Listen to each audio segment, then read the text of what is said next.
You know why Arthur chose the name Dutch Schultz? Because he wants respect. Who's gonna respect a man by the name of Arthur Flegenheimer? All right, boys, stick 'em up. My name is Arthur Flegenheimer. It won't work, Mr. Dewey. He's threatening to kill me. It's nonsense. He's all bent out of shape because of your tax evasion charges. He'd rather lose a testicle than give $1 up to the government. So what do you propose? I propose you take it easy. Think about your future, not our demise. Okay, record now. Go.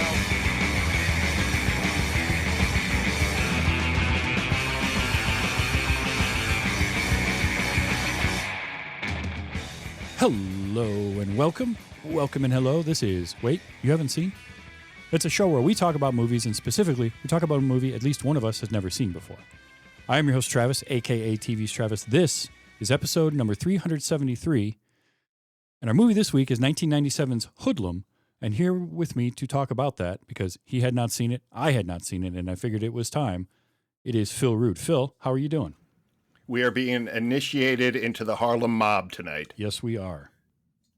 First, I'm doing good, Travis. I want to take a second and wax your car real quick and just say I really appreciate that you reached out to me last week, even though you thought it was too short a notice. You've really given me something to look forward to over the last 4 days. I'm like having a good weekend. I don't look forward to Sunday night very often because I know it's the end of the weekend, but this weekend, I've just been like, I get to talk movies with Travis tomorrow. It's always a good time. And I really appreciate you setting me a place here to come in and talk about this movie with you. Oh, absolutely. You are welcome here anytime. So, all right, we got talking, and I mentioned this movie because I had this on a list of movies that I wanted to talk about for a while now. And just either hadn't gotten around to it or nobody's brought it up. And you had not seen this, but how familiar with Hoodlum were you? This is a movie that I wasn't sure if I had seen because I think were like some similar movies that came out at the time, like Rage in Harlem, and one that I really love that is in this vein is Devil in a Blue Dress with Denzel Washington. Great sort of black culture 40s noir. But this was one I wasn't sure until I started looking at it. I go, no, I haven't seen this, but it was in Blockbuster all the time. I saw this VHS at the time and later DVD cover in the video store all the time. So I really remember this movie coming out, but it's one of those that sort of got by me. I never saw it. So this was a great excuse for me to finally catch up with this. Yeah, this was one I had seen, the poster of. I saw in Blockbuster back in the day. I remember seeing like trailers for it on, it was on pay-per-view, right? There was the channel on the cable system that always would just constantly run trailers for whatever was going to be on pay-per-view.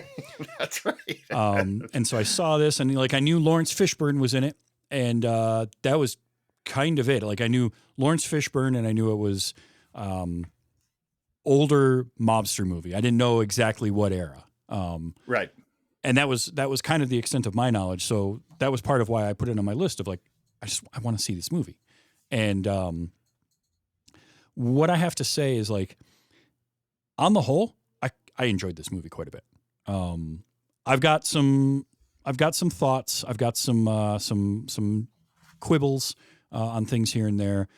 I don't think it is a great film per se, because when I was watching this, I kept being reminded of things like you mentioned, Devil in a Blue Dress, or American Gangster was another one that I really thought of with this one.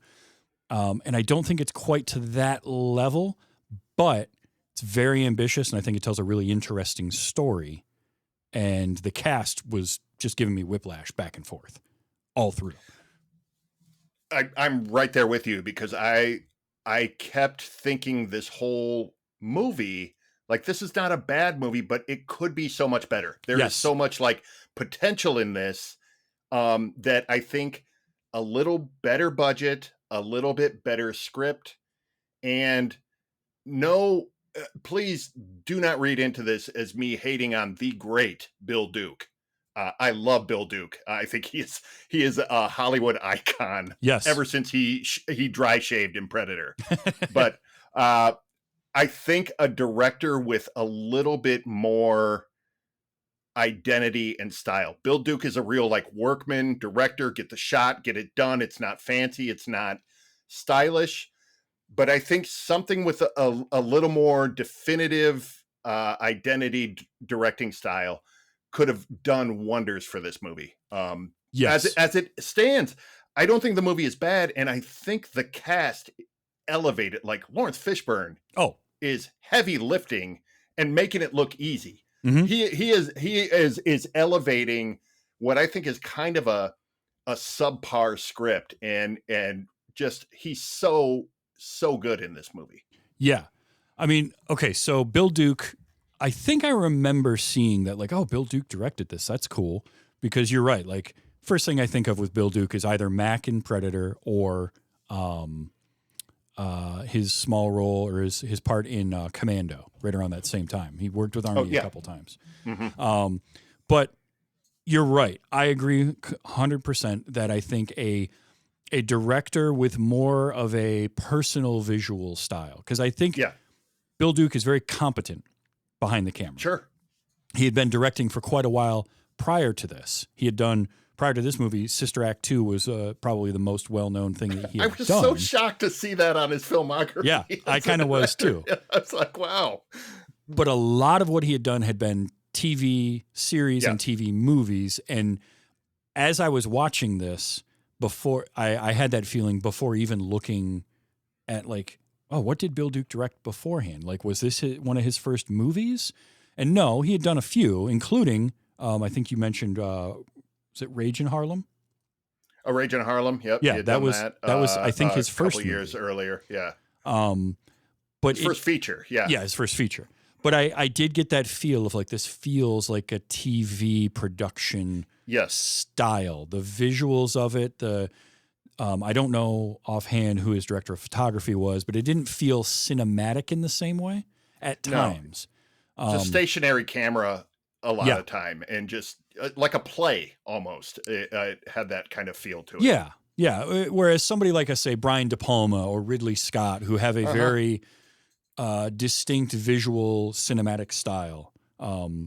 Even somebody like Peter Hyams, who, you know, he was a workman director, right? Who did Running Scared and Relic and all of those kinds of movies. But he was also his own DP, and he had a very cinematic lighting style. Cinematic, yeah. One of those directors who came from being like a cameraman or like some kind of visual. Joe Johnston is another one, was like a ILM guy who got into directing, and real workman, but really has like a ability to make everything look big, look fancier than it is. Yes. You know? Now, what I will say is Bill Duke, coming from an acting background, I think helps this movie because, number one, the cast, and then he got great performances out of everybody, I think, almost across the board for what he was going for. Some of them are a little silly and cartoonish, but I also think that was the aim. Like, I think Tim Roth as Dutch Schultz was supposed to be a ridiculous cartoon character of a person. He's so fucking fun in this. He's so good. He's so much fun chewing scenery in this movie. He is. Tim Roth, especially in this era, was so good as just that evil, just a bastard. You just want to kick him right in the teeth. He's so good at that and so smarmy. And like, his accent is ridiculous, but I loved it. And he was just so much fun. And Andy Garcia is always brings it, and he is great. The clip I played at the beginning, his accents and the affectation he's putting on is a little bit silly, but like, again, I adored it because it worked. It also is when you're playing characters or caricatures of real people. Right. You know, because Dutch Schultz existed. Lucky Luciano. Like, Bumpy Johnson is a real person. Bumpy Johnson, since we mentioned it, real person, and he is featured at the beginning of American Gangster. He's the guy that Frank Lucas is driving for. Mm-hmm. It's the end of the Bumpy Johnson era, right before Frank Lucas takes over. And fun part about that, Clarence Williams III plays Bumpy Johnson in American Gangster, and he's in this movie as Bub Hewlett. That's right. Yes. So it's another crossover. It's that nice little crossover there. But like, it was just really cool the way some of these, like, just every time I'd turn around, it was somebody else I knew. You know, Vanessa Williams, who I love the character of Francine, but one of the things this movie didn't do that I was kind of hoping that it would, and again, it's a good movie, but it could have gone to great, is Francine is sort of sidelined. She's in the movie, and you think it's going to be really important, and then the movie kind of forgets about her for about a half an hour. And then, oh yeah, by the way, you know, he's got this girlfriend or wife or whatever, Francine, and now we're going to take all that away from him and like make that into a big... It was just weird the way that all worked out. Like I had a couple of notes of just, I'm missing something. Like I feel like there's a scene that cut. I agree. I think there's a tighter edit to bring everything a little closer together of this movie that I think would have worked better, but also a little more plotting on the romantic. It's almost barely just a subplot. It almost just sort of meanders throughout the movie without ever feeling like a real relationship. That is probably the story-wise the thing I had the hardest time locking onto. Yeah. In this movie, I locked on more to Illinois and Pigfoot Mary and their relationship than I did with Bumpy and Francine. Yeah, their relationship was, I think, far more interesting, and there was more they should have explored with that. It was so funny. It was so endearing and engaging and hilarious and dysfunctional all at the same time. There was a lot there. Yeah, you know what I was reminded of was the relationship between I don't remember if it's Smoke or Stack and in Sinners. With Wunmi what is her name? Wunmi Mosaku. Who could have played Pigfoot Mary perfectly if they remade this movie today. Yeah, she would be a good. I was thinking about that. There was a few of them where I'm like, oh, Wunmi Mosaku as Pigfoot Mary is the perfect recast if you did this movie today. First of all, I just want to preface all this by saying, don't remake the movie. All right, let the movie be its thing, and we don't need a remake of Hoodlum. But if you were going to, she would be great for Pigfoot Mary. We're basing it. If they did this again, it would not have to be a remake of this movie, but this is a biopic. These are real people who really existed in this era, and that would be a good casting of that. Sure. And you had, but Loretta Devine was phenomenal. Like she was a ton of fun. I wanted more focus on them, and because the movie like almost forces us into Bumpy and Francine's relationship, and then like I said, just sort of. Okay, now they're together. We'll move on over here, and then we'll come back to it. You're right. The meandering in and out, I think, is a perfect way to put it.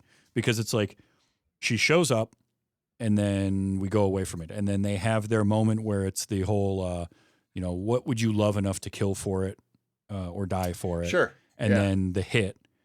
And then we forget about him for another half an hour, and then it comes back with her being like, well, I'm leaving you because you've become a monster.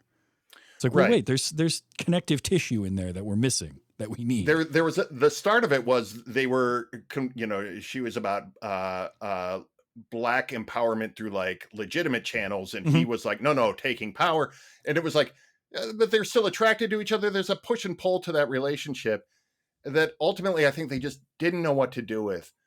And you have Pigfoot Mary and Illinois, and that's good, but we don't get enough of it. And you have, the Madam Queen, the Cicely Tyson? Yeah, yep. I think this movie has a good broad idea for its female characters, but it doesn't really know what to do. Queen Latifah's in this movie with nothing to do. Yeah, and I know. It's 90s era Queen Latifah, maybe on her way up to the height of her powers. It is, and she's just there. You go, it's Queen Latifah. What's she going to do in this movie? That's like, oh, nothing.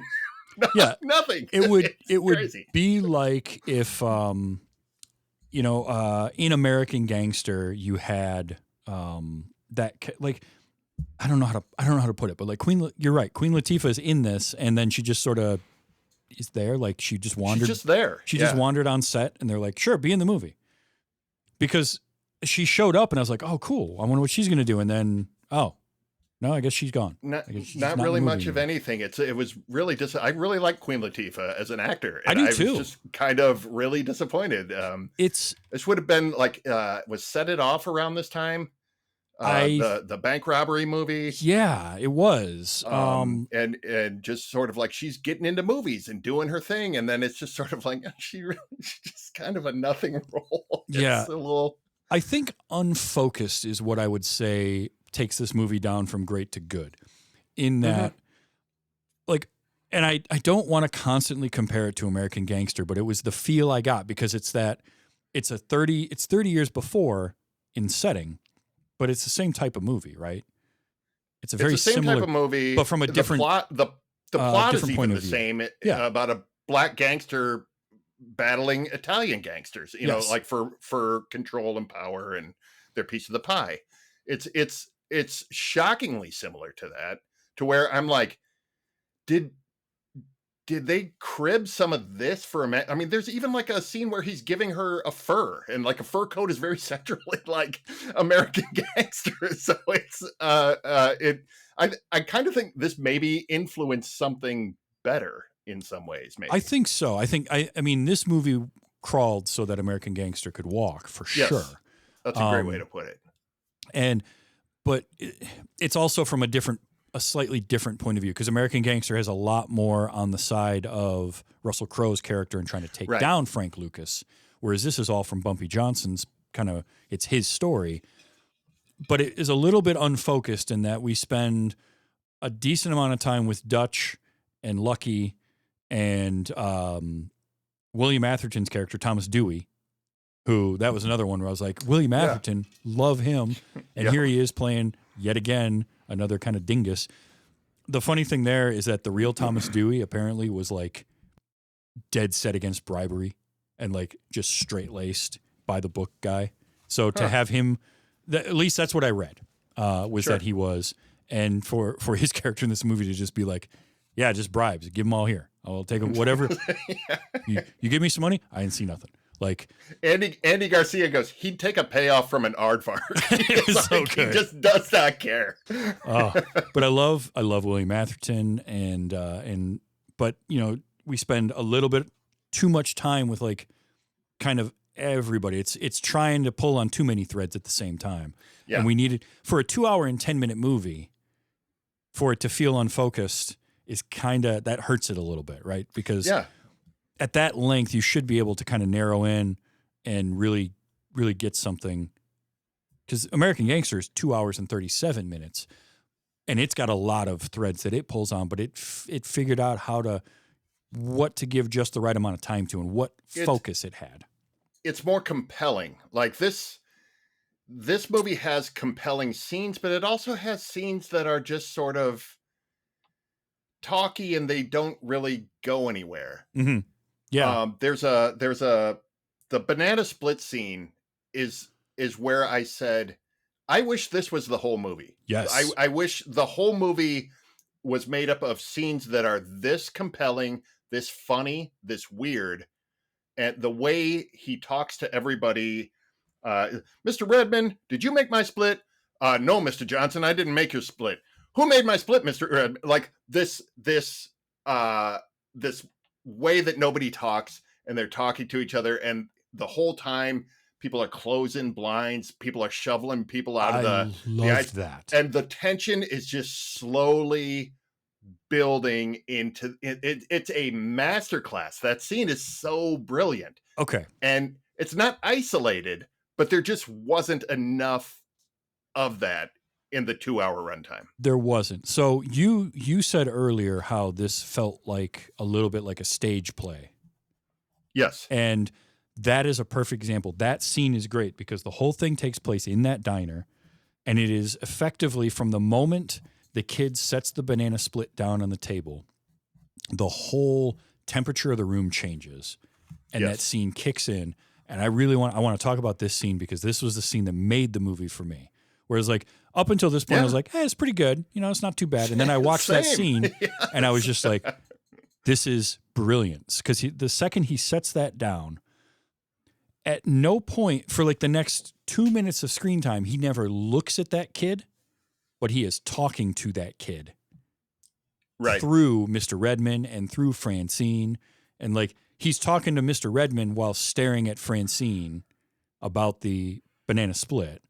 And so much of that is just so good. Because you're right. It's a way that people don't talk to each other. And yet at the same time, this feels like you could picture this happening in the 1930s in New York. This exact, because the second he starts talking, all his boys know some shit's about to go Something's down. going down. Yeah. And like one of them gets up and is just like moving people out and they're getting them out of the room. Nobody's saying a word.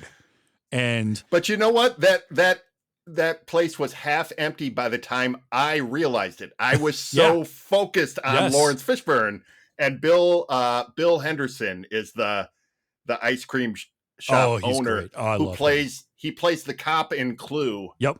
And he's also the one of he's the dentist in City Slickers. Yes. Who's there with his son. Mm-hmm. Great character actor.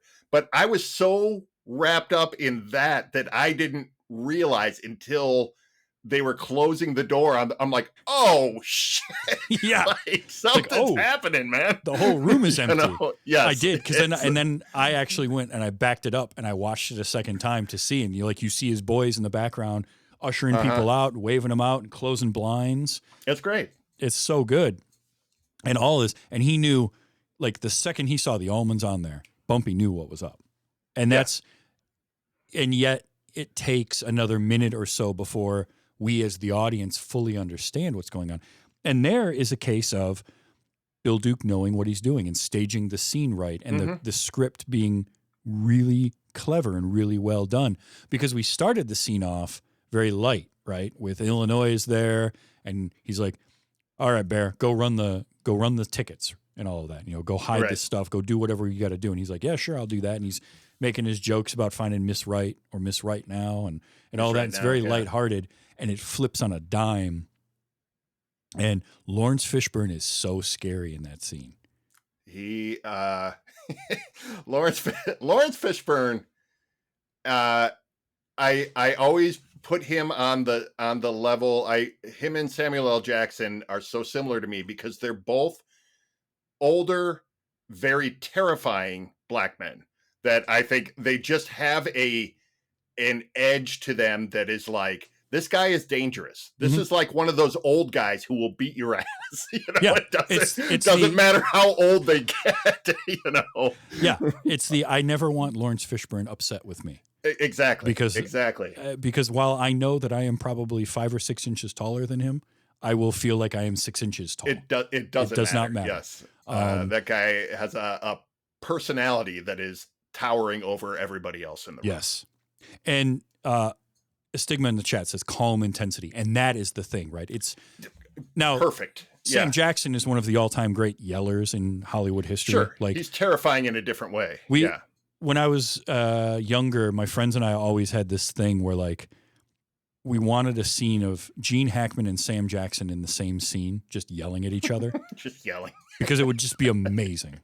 But Fishburne has this way of being quietly intense. And there's only one time in this movie where he actually really raises his voice. And I did capture that, and I'll play it later.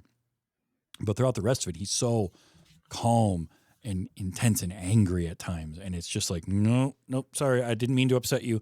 I'll do whatever you need, sir. Whatever you need, Mr. Fishburne. Doesn't matter. I'm your man. I'm sorry I called you Cowboy Curtis. I won't do it again. Yes. And, you juxtapose that with Tim Roth, who is, like you said, just chewing scenery left and right. Like Tim Roth is in a completely different realm. And I have another scene I really want to talk about with him. A couple of them, actually. But this whole scene in the diner, just the way it all played out, and then he's like forcing the kid to eat the ice cream, and the kid's trying not to. And you got Mr. Redmond's like, I love, and I captured it, but I love when Bumpy says, hey kid, come over here, I want to talk to you. And Mr. Redmond's just like, oh no, because he knows. Redmond already knows this ain't going to go well. And then for it to be revealed, it's one of his own boys that set all that up. Yeah. That it was Valley that was behind it. Valley, that's his name. Yeah.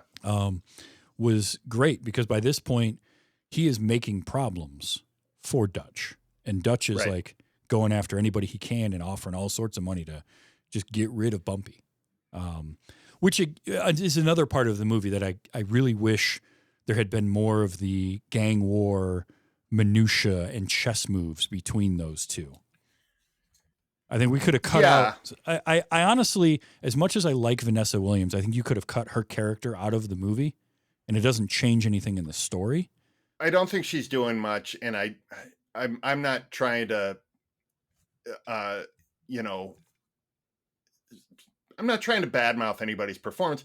I don't think she's a particularly strong performer in this movie. I think she's pushing a rock uphill. She's going up against some real like heavyweight character actors here. You know, when you got to share scenes with Laurence Fishburne, you're not going to match the intensity that he's bringing to the table. You're not. But and on top of that, she's just not given anything to work with. Right. It's the whole deck is kind of stacked against her. For the gang war stuff, I do like that they did like the montage, the sort of newspaper clippings and the calendar. It was because I think part of what this movie was trying to do was be this sort of throwback to gangster movies from the 30s and 40s, to the original Scarface. Yeah, oh yeah. And Public Enemy and things like that, which worked sometimes.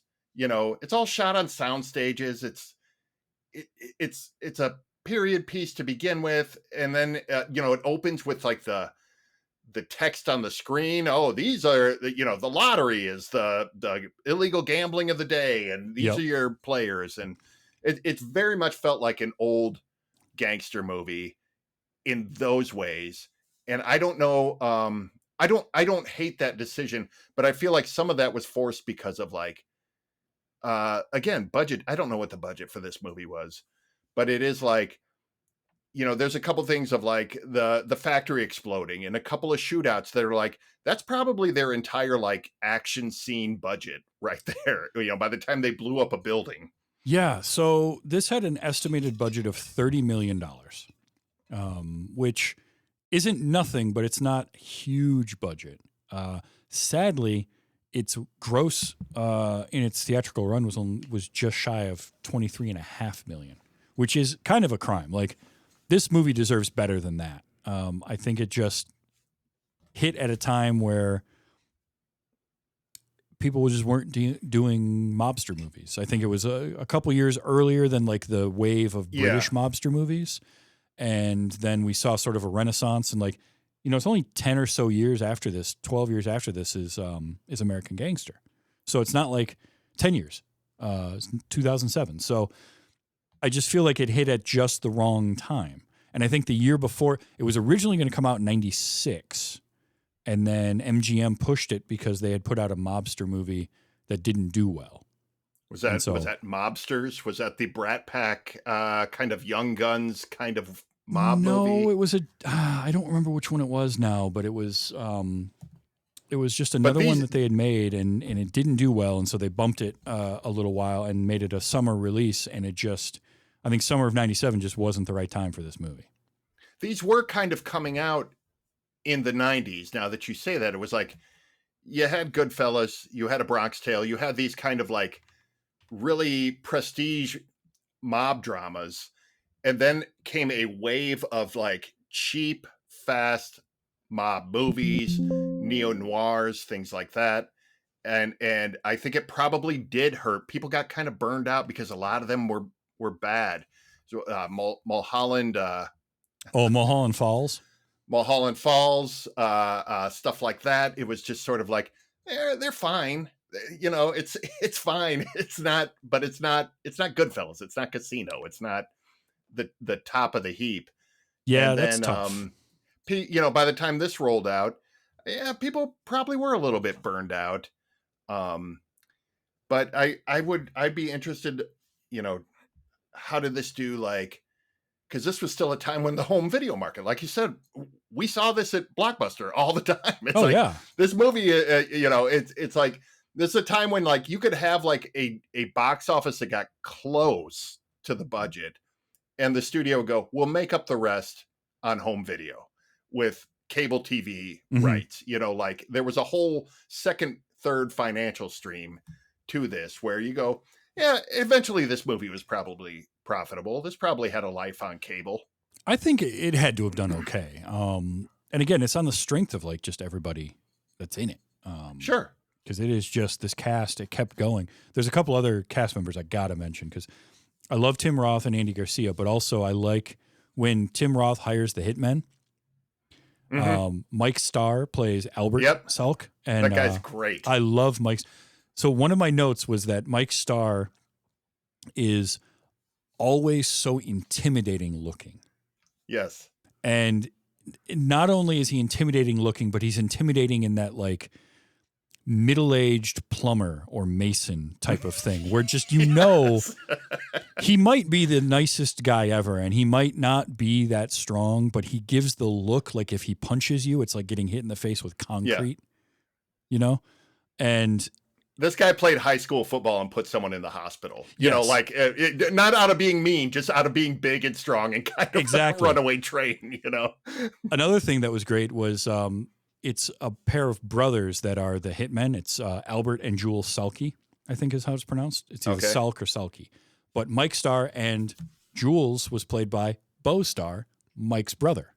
So it was, seriously? That's awesome. It was actual brothers playing the brothers, and then they had really ridiculous banter, but I loved it. It felt so silly when they were just arguing over who had the best food in town for everything. Yeah. And Yeah. And I captured that because it was too funny not to.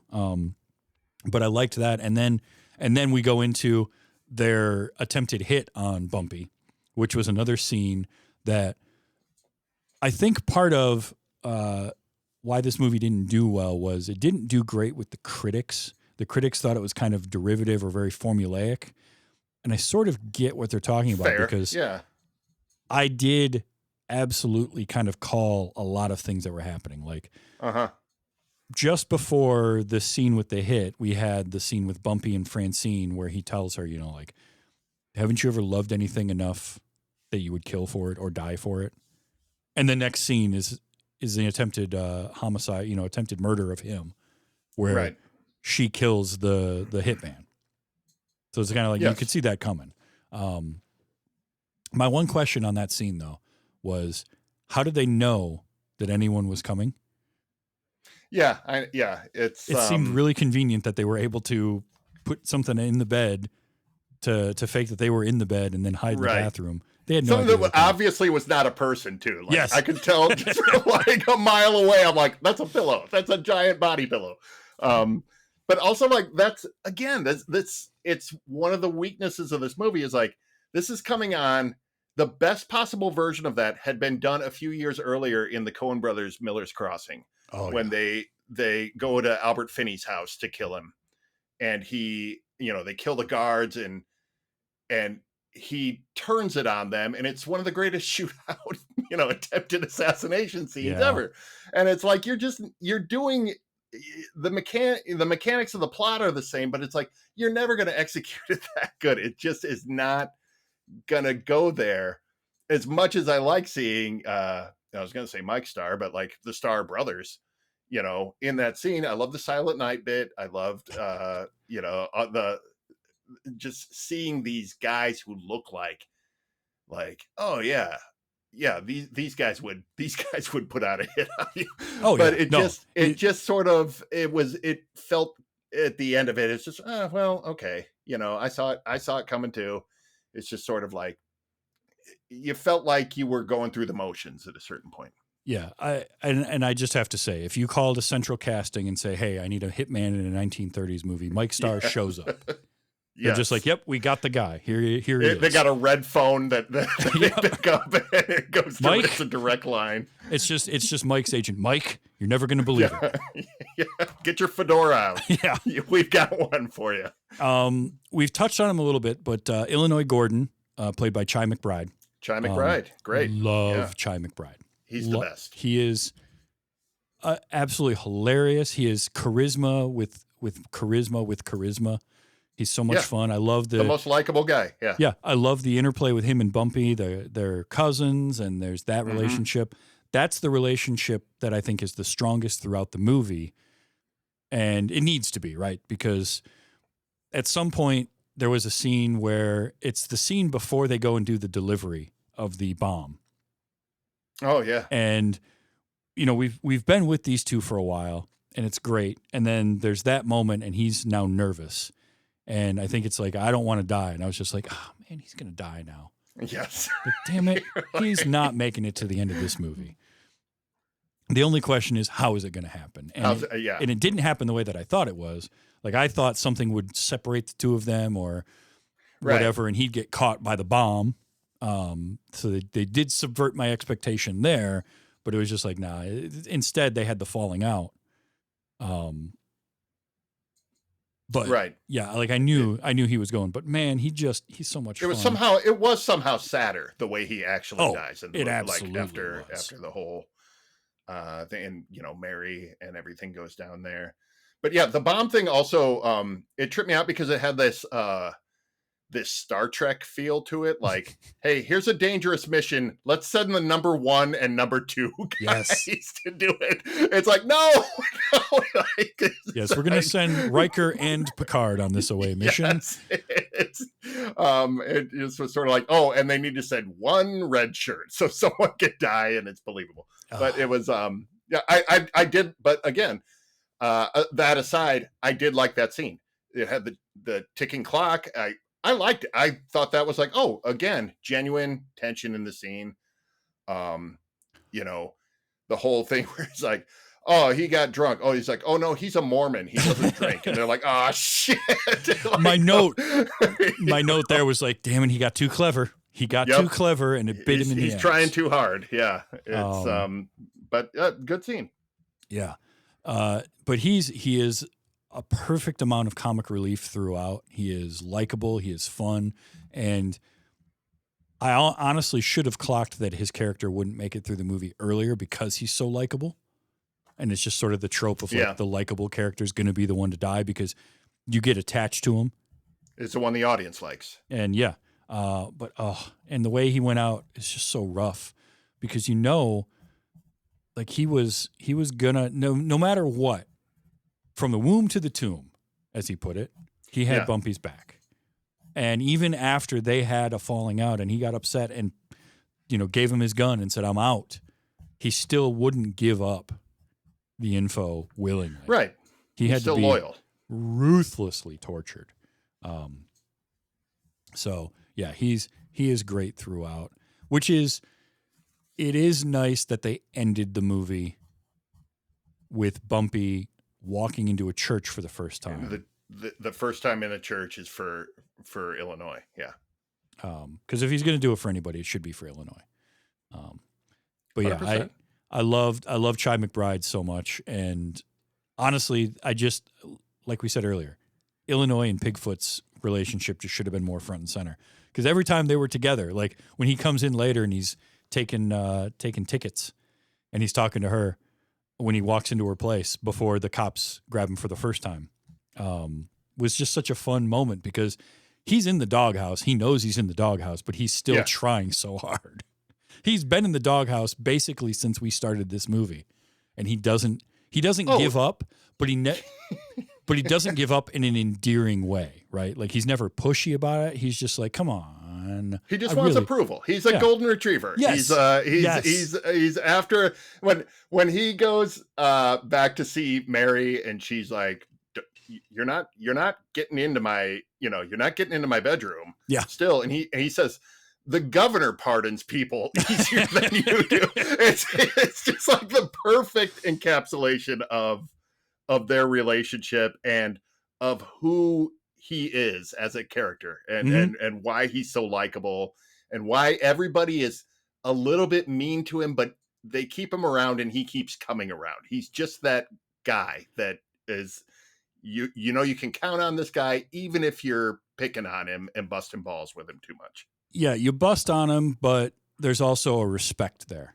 And like Bigfoot liked him. Pigfoot Mary liked Oh yeah, 100%. Illinois a ton. She was just mad at him and wasn't going to give it to him easily. She was going to make him work for it, and Yeah, he that's wasn't. right. He wasn't going to give up. And so their back and forth was just wonderful throughout. Like everything about that was great. We mentioned Clarence Williams III. Bub, I thought was also a very interesting character that we just didn't know enough about until the last half hour of the movie. Because he is the classic character of like the self-hating. In this case, he's kind of a little bit of a self-loathing black man in that he's reluctantly working for Dutch. Right. And there's the great scene where Bumpy tells him, like, when I went into the joint, you ran the toughest gang in Harlem. And I get out and you're working for Dutch. What happened? Right. And we never get that story, which would be fascinating. But it's Bub has the best redemption arc in this because he sort of comes around to realize like Dutch is a nutcase and I shouldn't be working with this guy at all. And he figures out over time, like, this isn't the right thing to do. He probably got into it out of necessity. Yeah, sure. And he's trying to figure a way out. And so Bumpy gave him that exit strategy.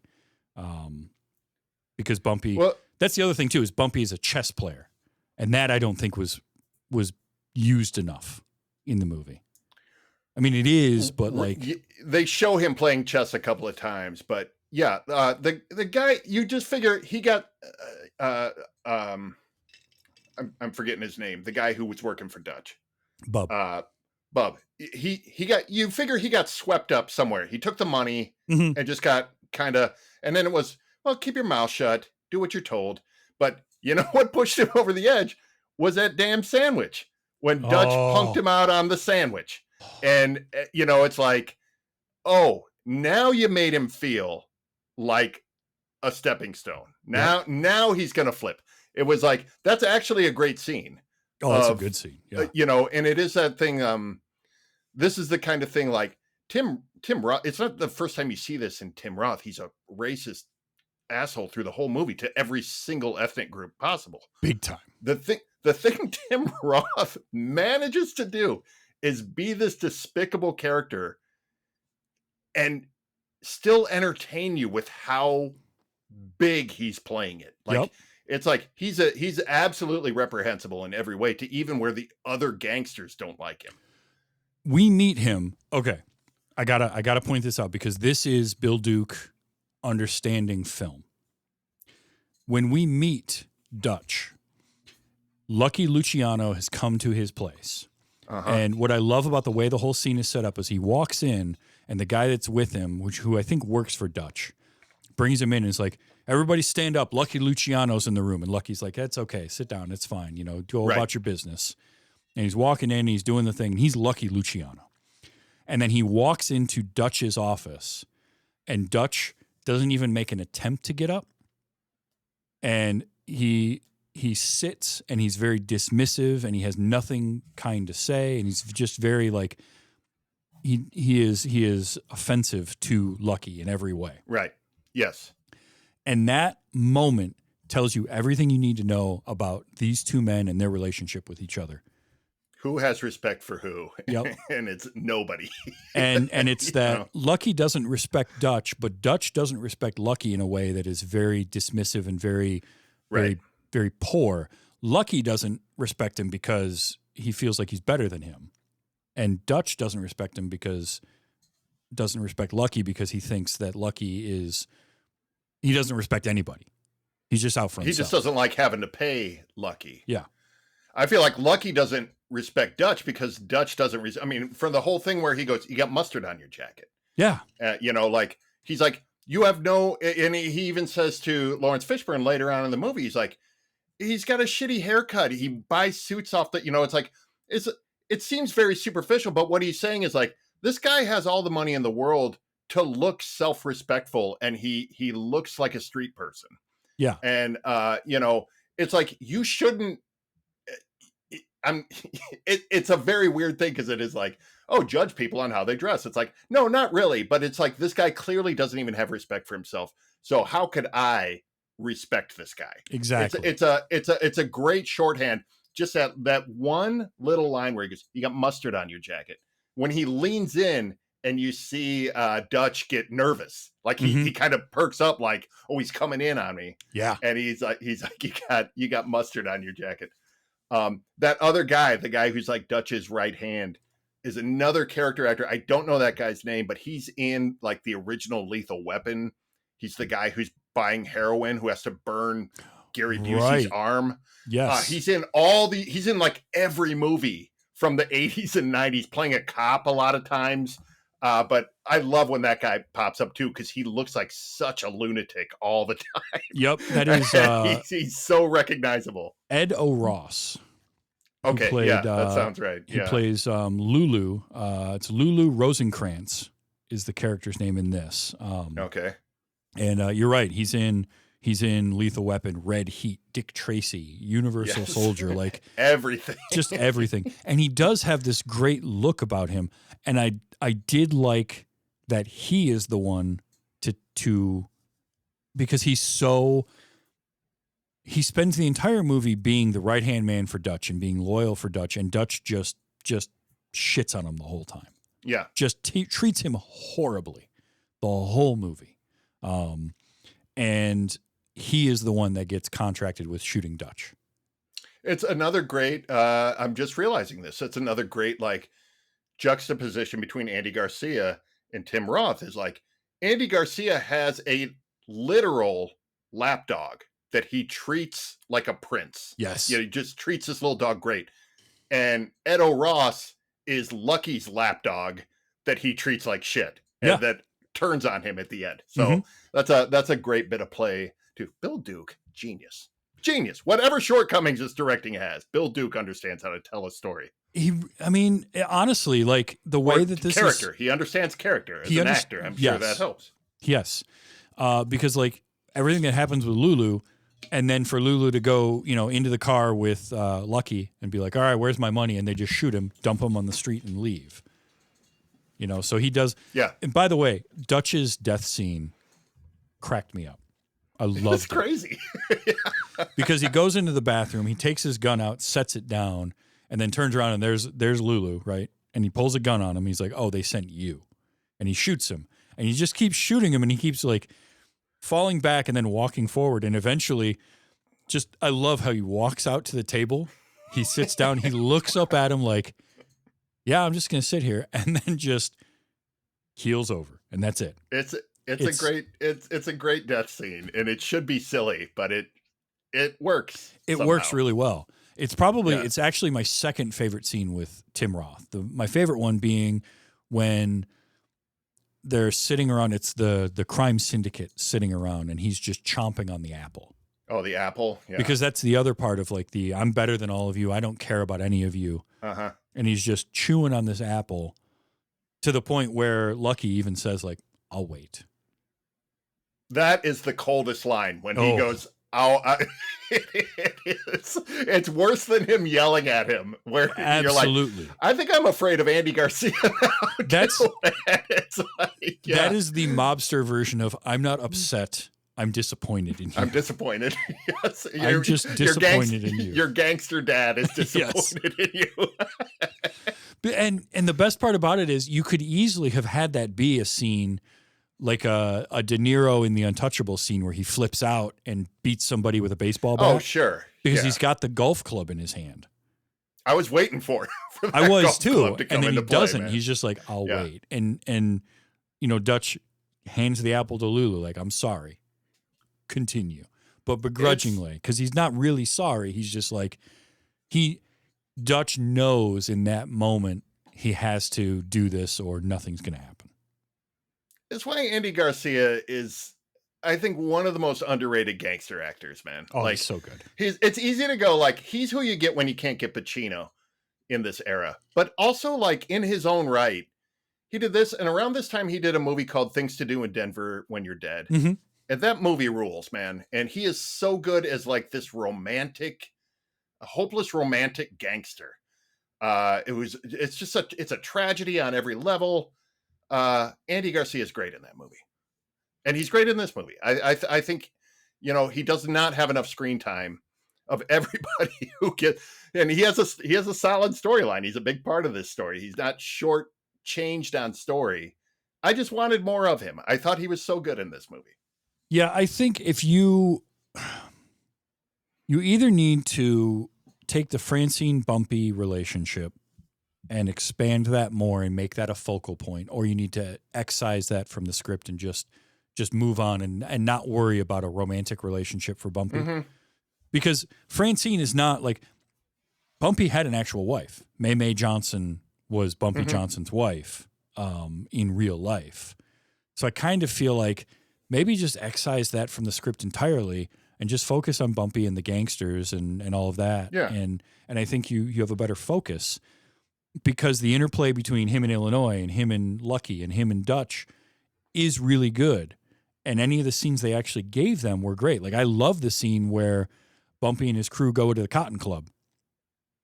Oh, that's so good. I mean, talk about more tension. Yeah, talk great. about just a ballsy, I'm just going to just walk, like they just walk into the Cotton Club, which did not allow black people in there at the time. The doorman who tries to stop Oh, him. it was so good. It's so good. He's like, all right. That doorman's like, I ain't paid enough to deal with that. Mm-mm. Yeah, that's right. And they walk in, and that whole scene is so, again, you said it earlier, like there are moments and scenes in this that are so good. Uh-huh. There's the connective tissue between them sometimes gets a little bit muddled and a little bit lost. But I really loved it. I got a whole bunch of clips from this movie, and I got to play some of these because some of this stuff is just gold. Let's do it. So we barely have talked about Cicely Tyson as Madam Queen, Stephanie St. Clair. When they first showed her, my initial thought was like, you made this movie today or within the last 10 years, you cast Alfre Woodard to play that character. But then she spoke, and I realized she's Jamaican. And I was like, oh, okay, I need to maybe rethink it a little bit. Yeah. But I loved the character. But again, it was a character. I think they used her just the right amount for this story. Yes. I'm fascinated by Madam Queen running things and running the numbers game, and then having to get arrested, get sent away. And that's Bumpy's chance to make his statement. But all of her moments were great. Like, I loved when they're out there rolling bones in front of her my place. My favorite. Yes. So good. And she walks out, and immediately Illinois is trying to suck up to her. And this was a great response. Me no need to have me bottom kiss. Me no need to have me bottom kiss. It's really good. That's a great scene. And I love her bodyguard. I can't remember his name. Big dude. I thought it was what's his name? Debo from Friday. Oh yeah. Before they get close on him, I go, oh no, it's just another terrifying guy. You could mistake him for Tiny Lister for sure. Tiny Lister, that's it. Yeah. T. Nietzsche, played by Eddie Bo Smith Jr. Now, I love him. And I did my Leo DiCaprio, whistling, pointing at the screen thing, because he plays a cop in a movie that I love that I've done on this show, Stir of Echoes. And he's got just a small role. He's only in a couple of scenes, maybe one scene, but he has this great line. If you've seen Stir of Echoes, there's this moment where he's talking to the mother in that about how Kevin Bacon's character is seeing things, right? He's seeing supernatural stuff, and it's like having a flashlight in a dark room, but the battery is bad, so it keeps flickering on and off. Flickering, yeah. And then she says, well, what about my son? And he just looks at her and he goes, oh, he's got a much better flashlight. And there's just something with the way he says that, where it's like, it's such a good description of what that experience is. And I love him. Like, Eddie Bo Smith Jr. is just one of those character actors that, he pops up and he's often playing these intimidating muscle guys. And he's so good at it. Great chemistry with, like, in the rolling dice scene. Oh, is so much I loved fun. it. It's like 30 seconds and it's so much fun. And Fishburne's trying to get him to, like, blow on the dice. Mm-hmm. And he's like, come on, man, I need that West Indian breeze. And he's like real stone faced about it. And then he just smiles and blows, and everyone's like, yeah, I could have watched 10 minutes of that. Oh, it was great. That dice game, man. It was so great. A couple more Cicely Tysons, because she was, I don't want to say she's underutilized, because I think if you do too much of her, it becomes, it should be her story. Now, if you want to tell that story, that's great. That I think could make a very compelling movie. But in this movie, I think she's used just the right amount, where she is our transition of Bumpy from coming out of prison to giving him a reason to be involved in all of this stuff. And then we've got to get rid of her. So she gets arrested, sent to Sing Sing. And I loved, I got a couple lines of hers like, I am the queen. But you are afraid of him.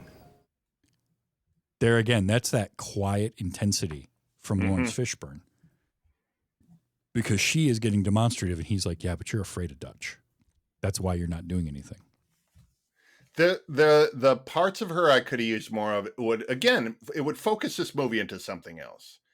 Where it is, the things I found the most interesting about her was like how she was kind of trying to teach him how to be more we're going to the opera. I don't want to go to the opera. It's an Italian, and she's trying to teach him like, you know, you just because you're like a gangster doesn't mean you have to just play on the street. He's trying to give culture to these guys. He's trying to elevate. She's trying to elevate Harlem, you know, and lead by example. And I just think there's such an interesting dynamic to her and Bumpy that again, it would have taken this movie into being about something else, but that was the dynamic of them that I liked. Which I think, to bring it back to what we were saying earlier about this movie being very similar, but kind of a mirror image to something like American Gangster. American Gangster has that whole scene where Frank Lucas is dressing up in the furs and he's going to the boxing matches and he's making himself really well, like prominent, visible. Yeah, visible. And I think that there's a a way to work that in here, because that was Madam Queen, right? She would every year on her birthday she would go to the opera. And that was important for her. So yeah, no, I'm with you on that. I also love her saying this to Bumpy, because there's a little bit of a realization in him here, both out of pride and also, oh boy, am I doing the right thing? So I guess you're the king now, eh? Long live the king! Like she has realized that he has usurped her. Right. While she's been in prison. And her and Whispers, by the way, whispering all their dialogue. And I loved Whispers because he's got the neck wound, and that's why he's doing that. Oh, he was wonderful. I got one line of his. It's your time, Bumpy. Because there's always that one guy. There's that one guy. I got some Bumpy. Laurence Fishburne, I cannot say enough good things about Laurence Fishburne in this. I already loved him for things like The Matrix, but also, I mean, I go as far back. I mentioned Cowboy Curtis earlier, but like Pee-wee's Playhouse, him in that. But him showing up in, the John Wick series. I saw The Amateur with Rami Malek a couple years ago. Okay. And Fishburne is in that.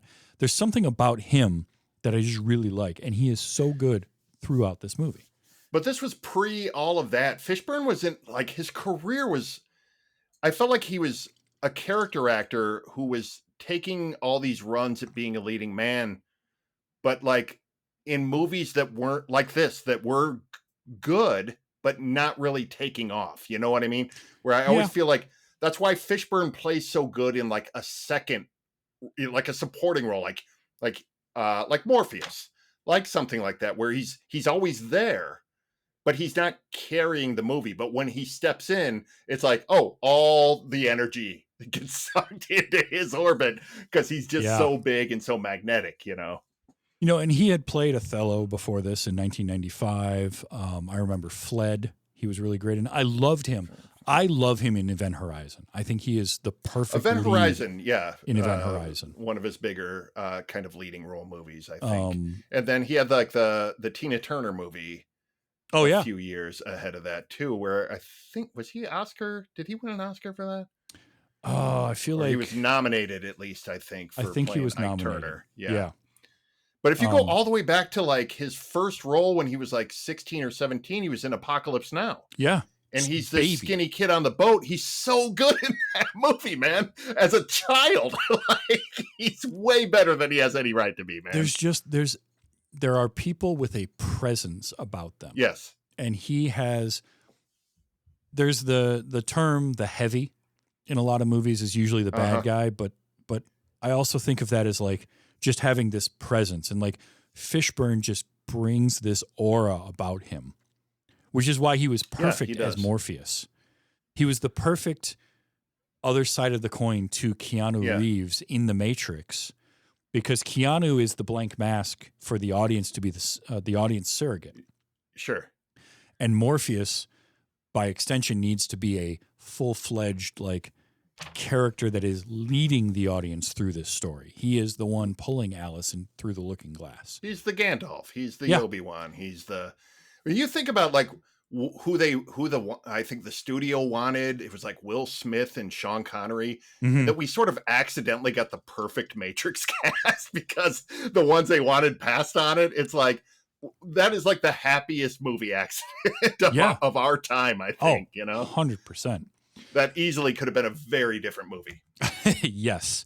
But I got a bunch of him. I loved like it. They showed this scene and then later on it popped up during the montage.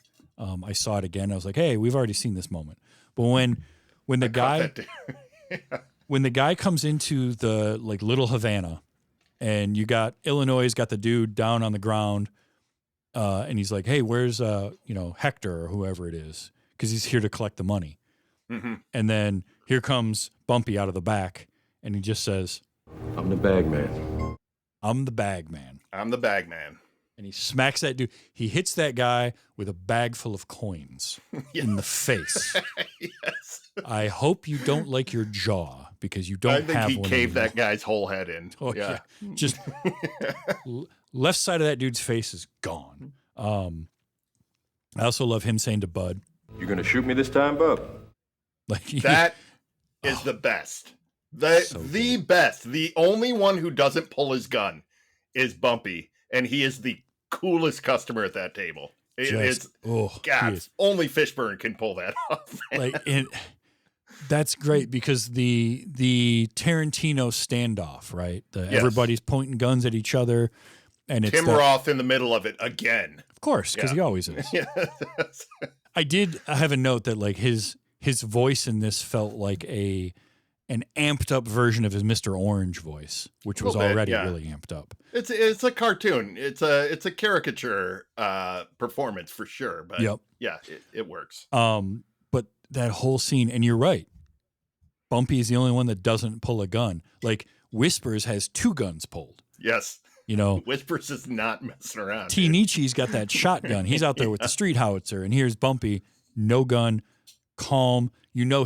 His heartbeat is like 65 in that moment. Yes. It's just calm as a Hindu cow, and it's great. And he just tells Bub, "Are you going to shoot me or what?" I also loved the kid Tyrone that like is eager, wants to work for him. Who I recognized, and I recognized him because he was in Heroes. He was Ali Larder's boyfriend in Heroes, DL. And because I really watched that first season of Heroes probably 2 or 3 times. But this was just baby version of him. But when Tyrone dies, and this is a scene where you know what's happening, right? You know that he's going to say something to the mom, and the mother of Tyrone is going to dress him down for her baby boy dying. But it was still so well done. Tyrone was a fine young man, and he died with honor. Honor? Man, like on a list of the worst things to say to her in that moment, that's up there at the top. He was a fine young man. Stop right there. You don't need to say It's the Mrs. Kittner bit from Jaws, or yep. Better Call Saul has a similar scene where Mike goes to Nacho's dad and is like, we're going to get revenge. And he's like, this isn't revenge. He does a similar dressing down. It's like, you guys are just out like creating more misery. Mm-hmm. Yeah, no, I knew it was coming. I knew that kid was going to die as soon as he said, I want to come work for you. I knew the reaction from the mom. I don't care. It played off well. Tom Waits is playing in the background for some reason. Like it all works. That scene is it's predictable, but it's a classic. You have to have it in there, and it works. Yep. This was a phrase he used a lot, and I loved it because this is once again there's lingo used in this movie that I adored, and Bumpy in particular says, Before we get this little soiree started, I need to speak with you for a few ticks. a few ticks. Few ticks. He says it there. He says, Hold on a few ticks. hold on a few ticks. I think even when he talks to Jimmy. Jimmy, give me a few ticks. I'm going to work that into my lexicon. Bring it back. I want to start Travis. using that. Yeah. I don't want to talk to you for a second. I want to talk to you for a few ticks. Hey, you got a couple ticks, man? Yeah, it's I'm gonna go into my boss's office tomorrow. Say, hey, you got a tick? Yeah, And exactly. Then, One aspect of Bumpy that they mention early and then kind of gets forgotten about until Francine decides to leave him is the poetry, right? There's the whole thing at the beginning where the warden, when he first walks up and the warden tells him, Johnson, you're different from the other coloreds in here. You read books, play chess, write poetry. But I don't believe you have any regret whatsoever for taking a man's life.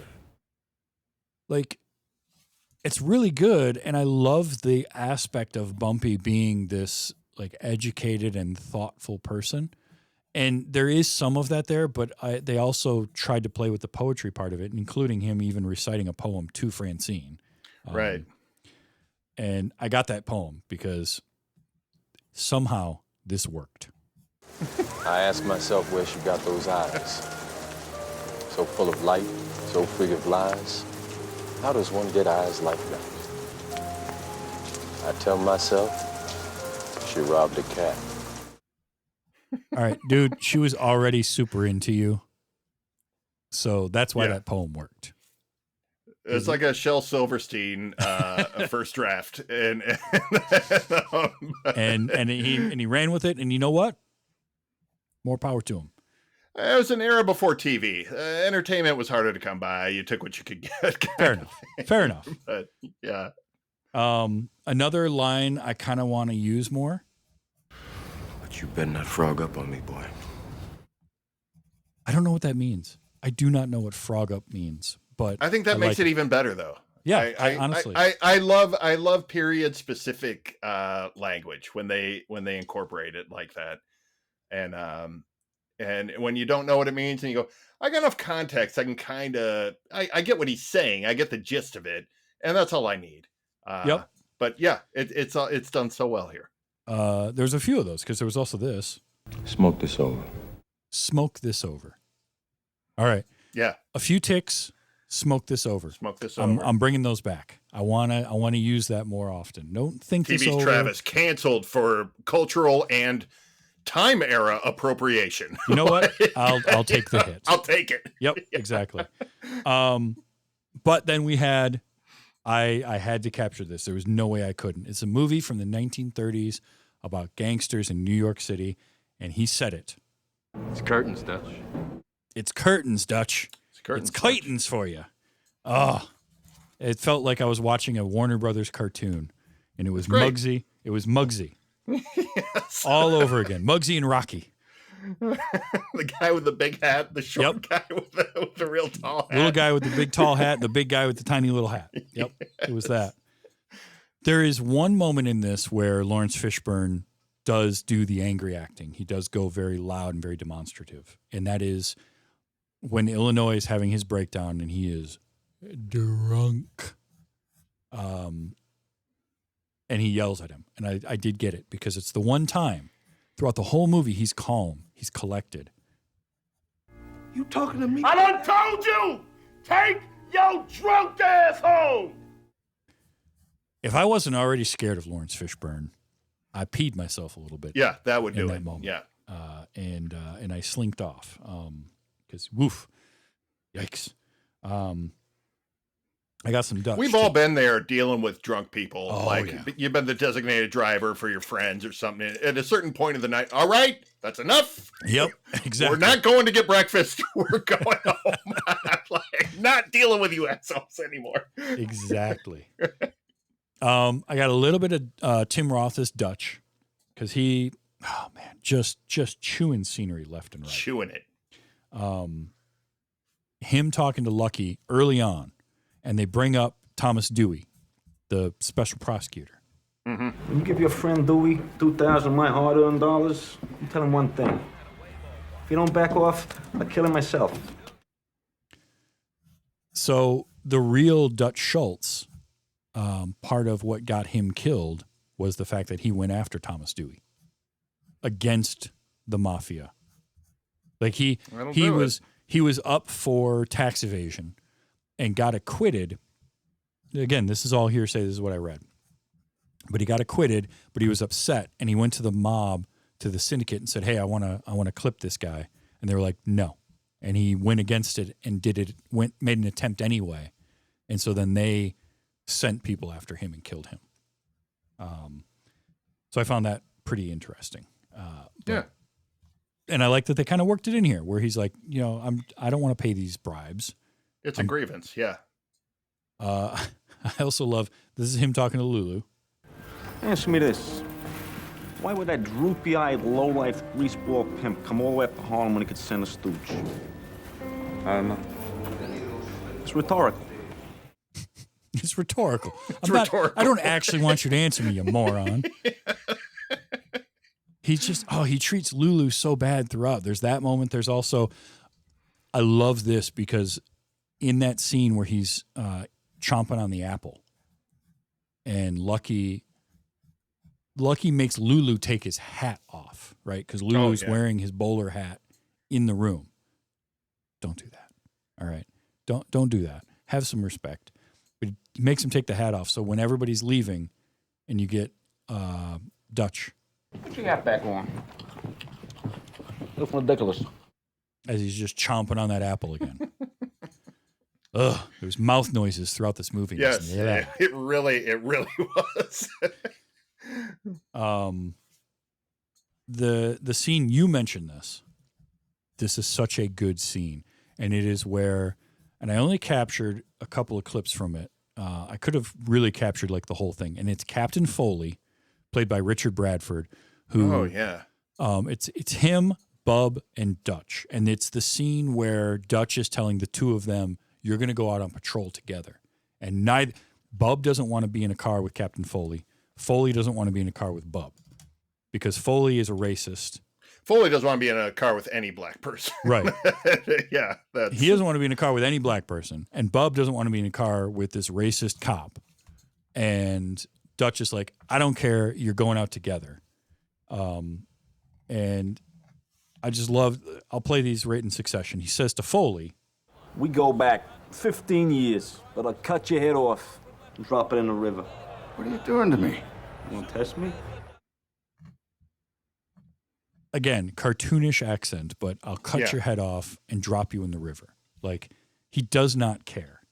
And then he turns immediately to Bub. Hewlett, I own you. You do as I tell you. Just dismissive. Like, doesn't look at Bub. Yeah. For as loyal as Bub is to him throughout this movie, for the most part, I mean, up until he finally... Right. But, like, he just treats Bub like property. It's terrible. And then you brought this one up, and this was so good. Wrap up the scraps and take them home. He's so... And that is the moment. That's the moment where Bub's like, I need a way out. I think that's the turning point, yeah. I also loved that Dutch has Yankees games playing in the background Always. all the time, except there was a part where it took me out because we got a title card that said December 1934. And then we cut into a scene and there's a baseball game playing on the radio. He's like, wait a minute, hold on now. Ain't no baseball being played in New York in December. I'm sorry. No. Yankee Stadium's covered in snow.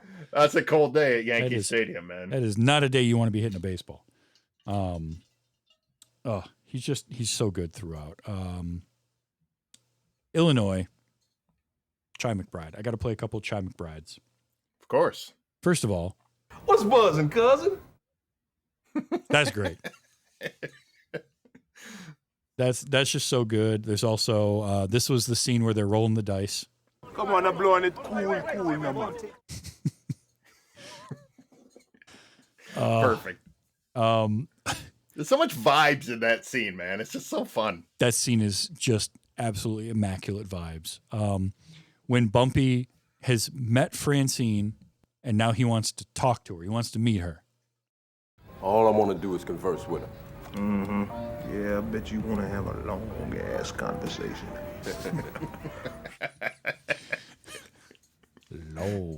Long conversation. But so we had the what's buzzing cousin, and then and I love that scene because here's Illinois with Bigfoot Mary, and they're messing around, and there's the knock at the door, and immediately he's like, "Is that your husband?" How do I know? I don't know nothing about the two-time and gator-faced gray cat. We never meet her husband, which I think is pretty interesting, and it's a bummer that, like, I hated the fact that Mary got killed because she didn't need to, but that, again, it's we got to show how bad Dutch is. Sure.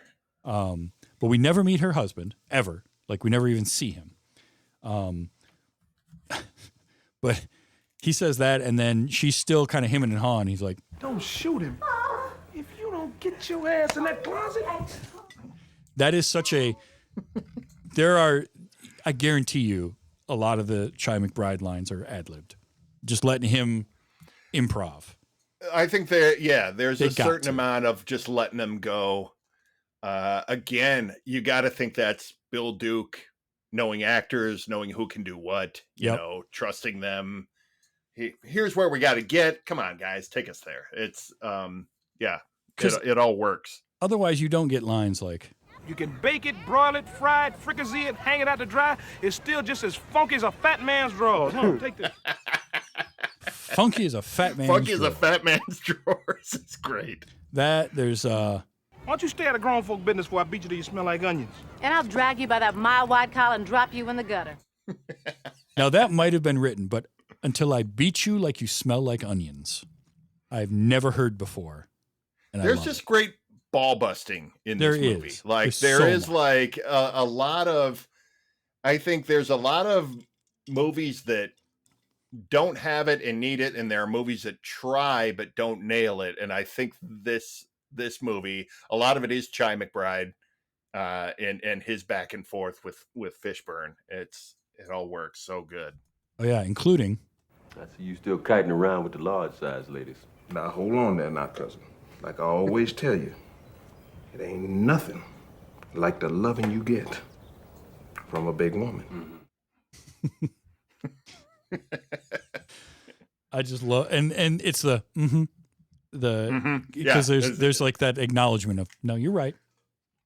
If he doesn't agree with him, he goes, it's what he likes. Yeah. The man likes what he likes. He does. And I think it brings a sweetness in there too, because it is sort of like Illinois knows he's sort of getting his balls busted and he's playing around, but he really does love Mary. Like it really, like, you know, and it is just sort of like he's kind of going like, I'll play with you, but also like, watch your step here. Like it is, there's a little bit of that comes out late. You know, he's like, her name's not Pigfoot. You know, her name's Mary. Like exactly. he gets very defensive later on.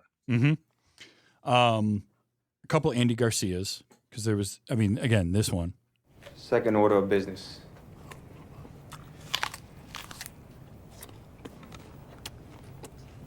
I'll wait. Excuse me. I'll wait. Just the dismissive way he said, gives you chills. I also love when he's in the car with Bumpy and he tells him, But now a meeting is required to discuss these problems. The Dutchman and I have passed the point of discussion. It's not a request. I'll call you with a time. Like, no nonsense. That is not a I request. would have watched the whole movie of those two negotiating. Yes. The whole movie of those two together, just at the table, in the car, walking around the factory grounds or wherever that place was. Yes. Just going, let's hash this out. Yeah. Yeah, when the quickness with which he says, this is not a request. Yeah. I will send you a time. Like, ooh. You will be there. Yeah. William Atherton, I only got 2 lines of his, but they were too good not to get. Jeez. I don't feel comfortable here. That's just such a good delivery from him. And then after that scene, we don't really see him for a while. And then when he shows up it's like an opera house. It's a theater. In a theater. Kind of place, yeah. And it's just... You put my dick in a ringer, fella. I've now got that forever. And that sounds like a Die Hard line too. It like really you could does. see his character in Die Hard or his character in Real Genius. Yes. Or any of those sort of like 80s sleazebags that he played, like saying the exact same line. Mm-hmm, exactly. I got a couple more here. This was the Salke brothers. I give my left nut for a piece of cheesecake. Who makes the best cheesecake in New York? Junior's. Lindy's. Best sauerkraut. Blue Chow's. Triangle Hofbrau. Best Knish. Greenspans. Krause's. Best steak. Luger's. Gallagher's. Now let's do some damage. Not knowing until afterwards that they were brothers, I'm like, man, they sound so alike. And then learning it's Mike and Bo Starr, it's like, that's 2 different people talking, but you could easily convince me it's just one guy. Easily. It is like me and my brother. Yep. Like if you just heard us, you'd be like, Phil talking to himself? And, if you listen a little closer. Yeah, it is a real brother thing. Yeah. What I love is that gag continued on and then it ended in the perfect moment. That's Frankfurter. Nathan's. Nathan's famous. Man, they make a good hot dog. Both those guys look like they're strong as hell and they've never lifted weights in a day in their life. Yes, like exactly. They're just that natural ox build, you know? That's like they're masons, right? They walk around carrying cinder blocks all day, right? They can pick up a bundle of shingles with one hand. I've met somebody that can do that. That is frightening. Yeah. Like you just meet those people on blue collar jobs. You're like, oh my God, this guy's a freak. Grip of a gorilla. Like you can make apple cider by hand. Shouldn't be allowed. One last thing. I got two more. One was the mortuary guy, the like Undertaker character that popped up a couple of times. Love this guy throughout the whole movie. I just want a whole movie of that dude because he was compelling all the time. But like you meet him and it's Bumpy, just got back to Harlem. He's just out of Sing Sing. He's walking down the street in this moment that my note on it was it felt like it was shot in the 90s, but it was out of a 1960s production, right? Like it feels like it's on a sound stage. Yeah. And all of this, but he's walking along and he gets stopped in front of the Undertaker's place. And they're carrying coffins in, and the guy looks at him and just says, No man knoweth the moment nor the hour. No man knows the moment nor the hour. I kept thinking I loved the actor that played him, but I also kind of wish that Reg E. Cathy had played that character. And if you don't know who that is, if you saw Luke Cage series, he played Luke Cage's dad.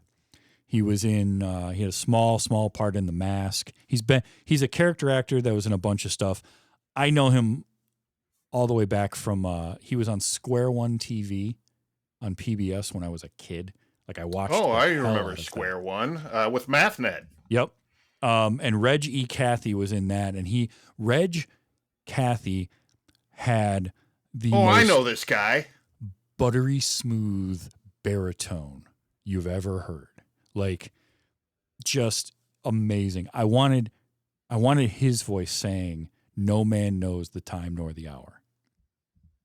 Hell yeah, this guy rules. I know who you're talking. This guy was in Airheads. Yes, with Brendan Fraser. He's like the angry black man at the radio He's station. so good. We lost him. The guy's awesome. Yeah, we lost him too young because he was phenomenal. He's a that guy. Yeah, he's a classic that guy. You've seen this guy. But the other line from the mortuary guy was when the kid Tyrone, when they were at his funeral. My son did a beautiful job with the bullet wounds. He looks like he died in his sleep. My son did a beautiful job. Creepy. Oh, just makes your skin crawl. Like, so good. That first line is like prophetic, and it reminds me of the black guy on the handcart at the beginning of Oh Brother, Where Art Thou? Ooh, good call. Who's like I work for no man, and he's sort of like giving them the prophecy of the rest of the movie.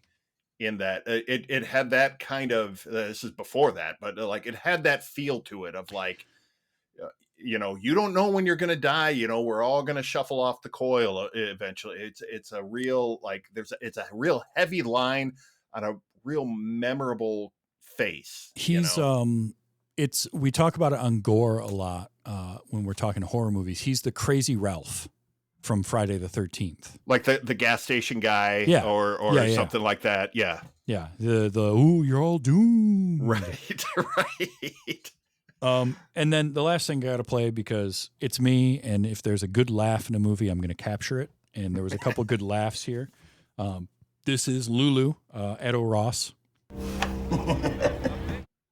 This is a good little chuckle. This is a good one. Great, like bad guy laugh. That is a real good bad guy laugh. I think if he was the main bad guy, that laugh is extended out longer.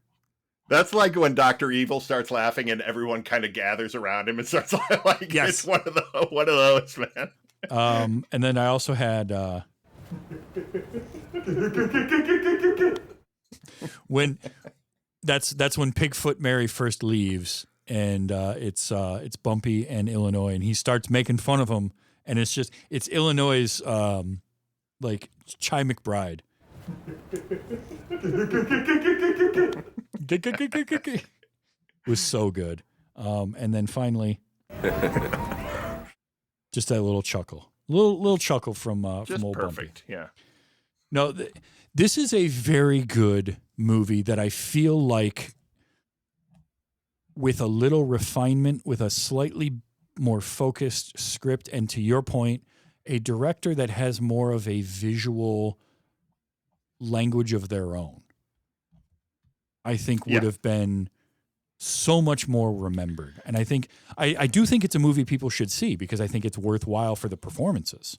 Oh, I don't hate that I watched this at all. I'm actually, it's one of those movies that like it feels like it only exists in the time it came out. It didn't really like move forward with us in the cultural footprint of it all. But like, I'm so glad you suggested this because I think this movie's got a lot of problems, but I don't hate that I spent the morning watching this. You know what I mean? Like there's some good stuff in here. It's got a lot it did well. And and it shows you that a good cast and good performances can elevate something beyond the page. Like on 100%. The page, this is just all right.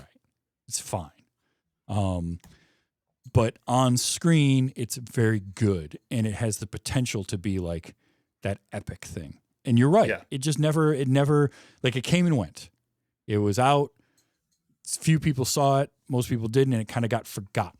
And and that's a bit of a disservice to it. And it's a bummer because this should be thought of as kind of that early, the thing that catapults Laurence Fishburne into stardom. It should have been the vehicle for that. It should have been the thing that made, it should have been the thing that made Bill Duke a classic director. You could see him getting a bigger project off the back of this. Yeah, if this had done better in the box office, absolutely. Yeah. And that's not to say like Bill Duke still had a great career, right? He's kept acting, he's kept directing, he's done fine for himself. But this could have been a launching point had this done just a little bit better at the theater. Yeah. But especially on the director's side of his career, for sure. Yeah. I think where it falls down is Francine as a character is just underdeveloped and not really needed. You either needed to develop her more or cut her out completely. Or less, yeah. And then just the waste of Queen Latifah in a role, basically as a glorified cameo. Like she's barely there. Yeah. It kind of makes me wonder if like there was more shot with her. Whenever there's like somebody, Queen Latifah was not a nobody, right? At this point, Absolutely. You know, like she was big as a rapper. She was, kind of a newer actor. But it's like you're gonna cast her. It just makes me wonder. Like, I wonder if this was like a 3-hour movie that got cut down, and she just kind of got lost in that edit. You know, I bet it might have been, and I think this also is a victim of timing. I think if it's 5 years earlier or 5 years later, it does better. Sure. I think it just hit at just the wrong time for it to really do well because of sort of an oversaturation, right? You mentioned Miller's Crossing and all these other gangster movies that had kind of come out for a few years beforehand.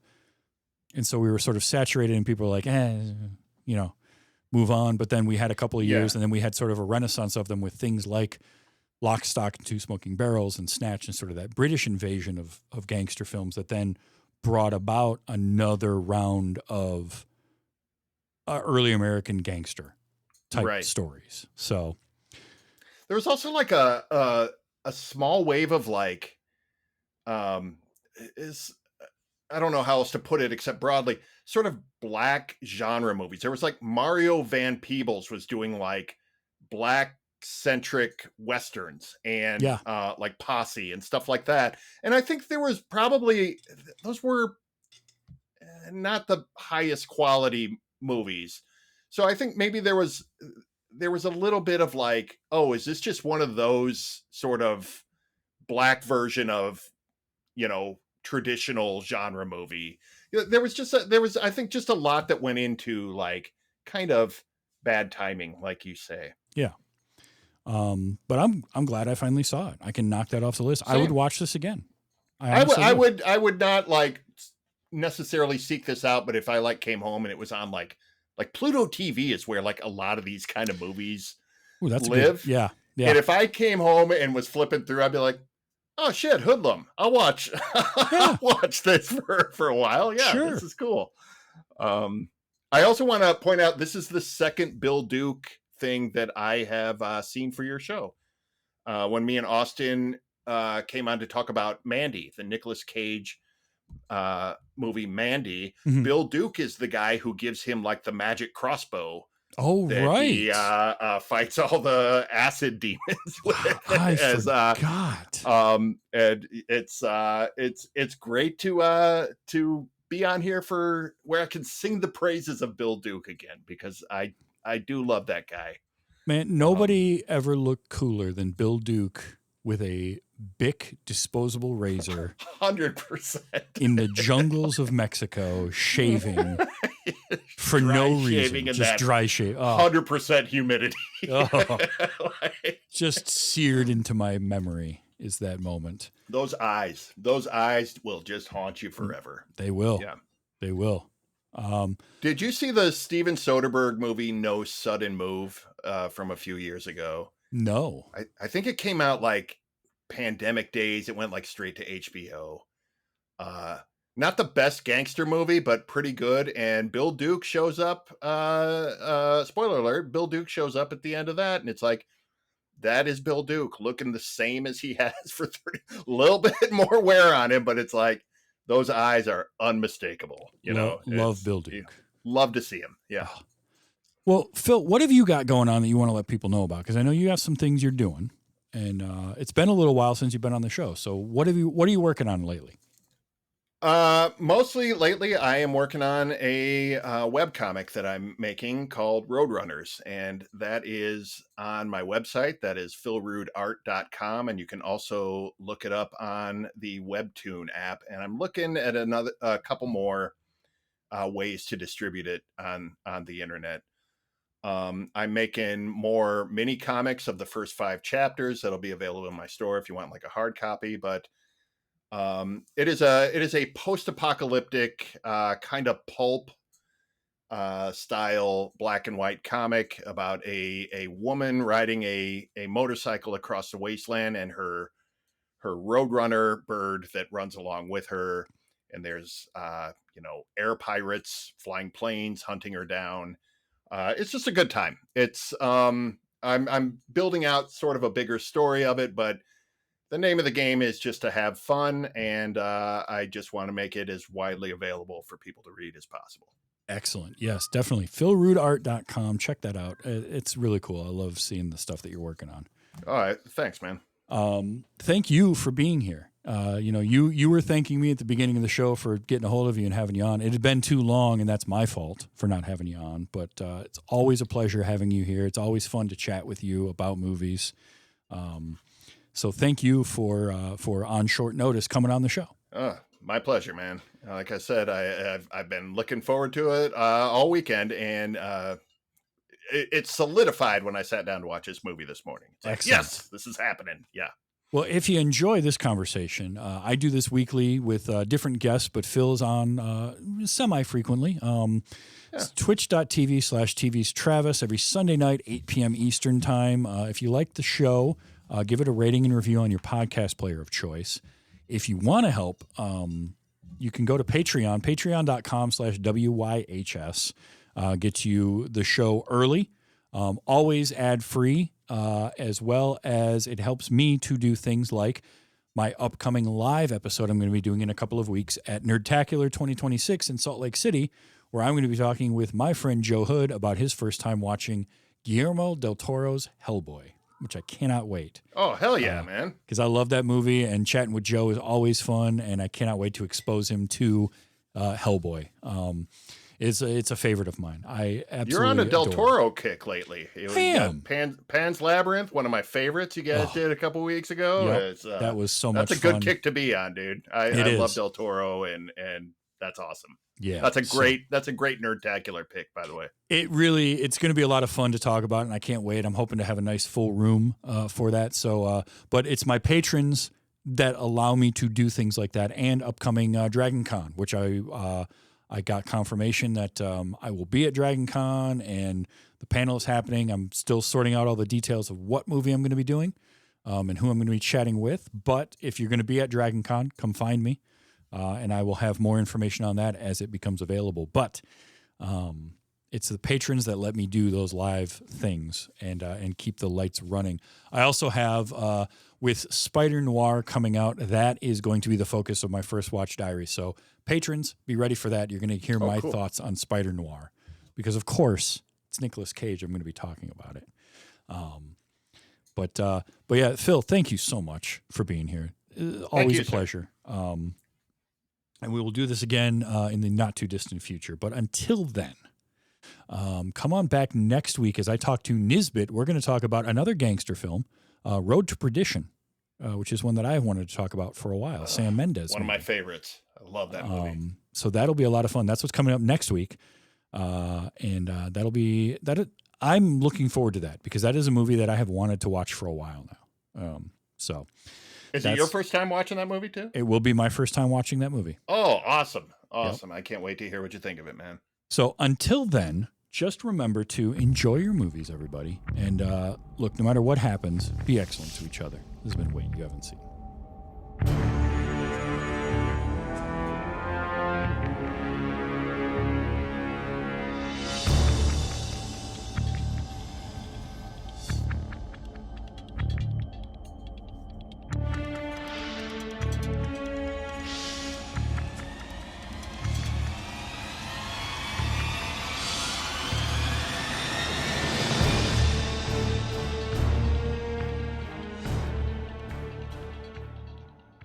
God damn, look at the titties on that statue.